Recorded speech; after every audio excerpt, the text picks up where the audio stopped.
Bollypiano. My name is Abhi Joshi. Welcome to the tutorial of Abhi Mujh Kahin. This is the first part of the tutorial. If you wish to see the other parts, you can go to bollypiano.com. Also, you can find the important links like the sheet music and the link to the other tutorial parts in the description below. So now let's get started. So this song is in the D major key.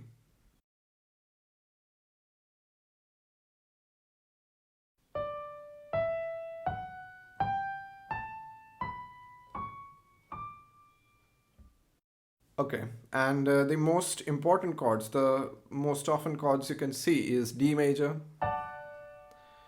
there's E minor, there's F sharp minor, G major, A major, B minor. So these are the chords you might see, but although there are some other chords as well. But let's not dwell too much into theory. Let's get started. In this part, we are going to have a look at the intro, the verse, and the pre-chorus. The other parts will have the chorus and the interlude and the other verses. So anyway, first I will play the part and then I will explain how to play the right and the left hand.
All right.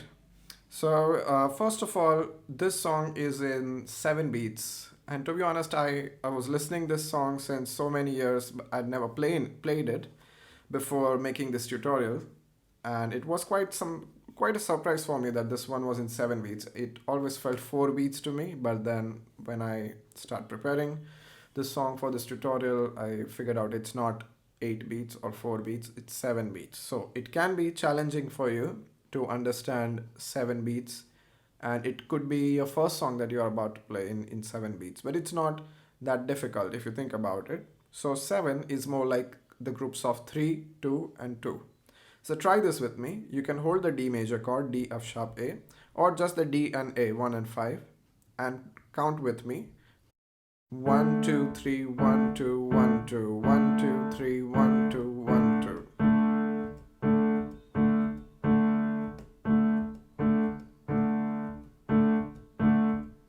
So this pattern is going to be there for a lot of parts in this song. Okay, so first talking about the left hand. So we are going to play the first and fifth of every chord. So for example, if this is the triad chord of D major, D, F sharp, A, 1, 3, 5, we will only play D and A, the 1 and 5.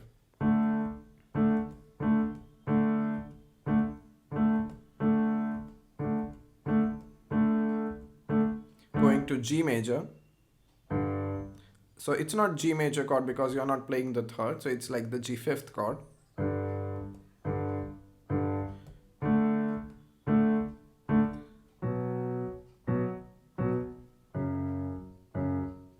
And you will repeat this one more time. So again, D major, then you go to G major, back to D major, B minor, and F sharp. But it's important that how many times are you playing these chords.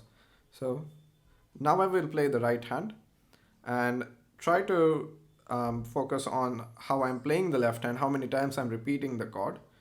And then you can also have a look at the right hand at the same time. The reason why I'm playing both hands together, usually I play the right hand separately, is because especially when you're dealing with irregular time signatures like this one, 7 8, people get confused about the coordination of both hands. So I think it's must to show both hands together. So anyway, I will play it slow so you can figure out stuff.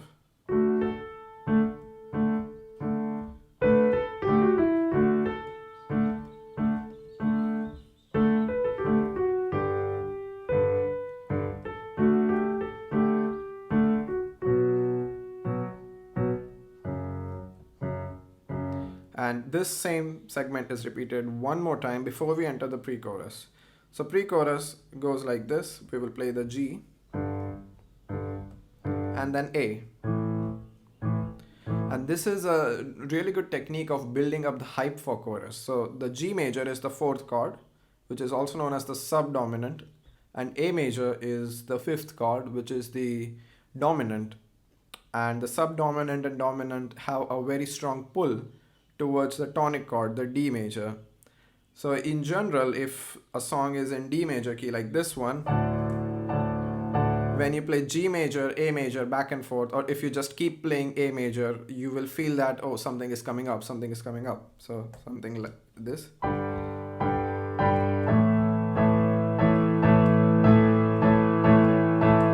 Like something is about to come up. So this is what we call building up the tension. And then you resolve the tension with the tonic. So this is something that is used in this song, and it's very popular technique. It's not something new. So anyway, we will let's focus on the pre-chorus.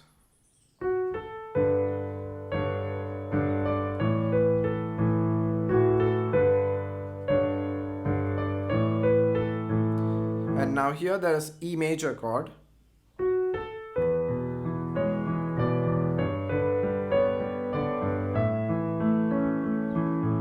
So E major, and now this is the arpeggio pattern of 1, 5, 8, and 3 of the next octave, and then going back.